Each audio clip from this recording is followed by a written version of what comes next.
சட்டவிரோத பணப்பரிமாற்ற வழக்கில் கடந்த ஆண்டு ஜூன் மாதம் செந்தில் பாலாஜி அமலாக்கத்துறை அதிகாரிகள் கைது செய்தார்கள். அதற்கு பிறகு பல்வேறு கட்ட விசாரணையின் அடிப்படையில் குற்றப்பத்திரிகையானது நீதிமன்றத்தில் தாக்கல் செய்யப்பட்டு இந்த வழக்கானது மாவட்ட முதன்மை நீதிமன்றத்தில் நடைபெற்று வருகிறது. அவருடைய நீதிமன்ற காவலும் ஒவ்வொரு முறையும் நீட்டிக்கப்பட்டு வருகிறது.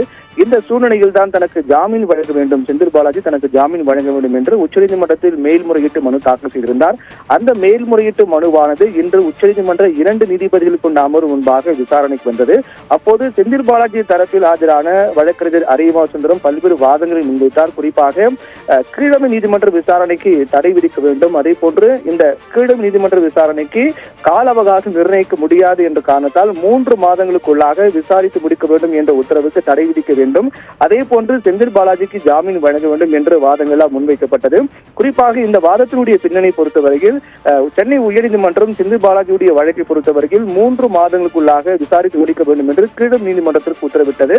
அதன் அடிப்படையில் இந்த வழக்கை பொறுத்தவரையில் கீழமை நீதிமன்றம் விசாரிக்க தடை விதிக்க வேண்டும் என்றும் கால அவகாசம் வழங்குவது நிர்ணயிக்க முடியாது என்றும் செந்தில் பாலாஜி தரப்பில் ஆஜரான வழக்கறிஞர் அரிமா சுந்தரம் உச்சநீதிமன்றத்தில் வாதங்கள் முன்வைத்தார்.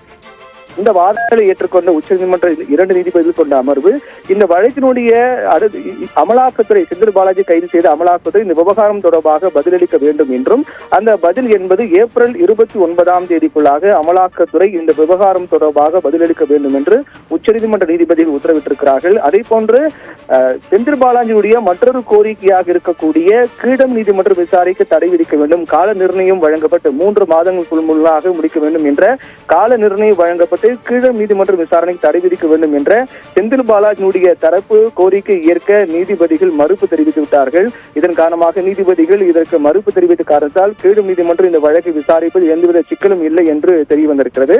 இது ஒரு புறம் இருந்தாலும் மற்றொரு புறம் செந்தில் பாலாஜி ஜாமீன் கோரிய மேல்முறையீட்டு மனுவானது அந்த மனுவுக்கு அமலாக்கத்துறை பதிலளிக்க வேண்டும் என்றும் அந்த பதிலானது 29ஆம் தேதி, அதாவது ஏப்ரல் 29ஆம் தேதிக்குள் அமலாக்கத்துறை பதிலளிக்க வேண்டும் என்று கூறி இந்த வழக்குடைய விசாரணை நீதிபதிகள் ஒத்தி வைத்திருக்கிறார்கள். பானு, விவரங்களுக்கு நன்றி பிரவீன்குமார்.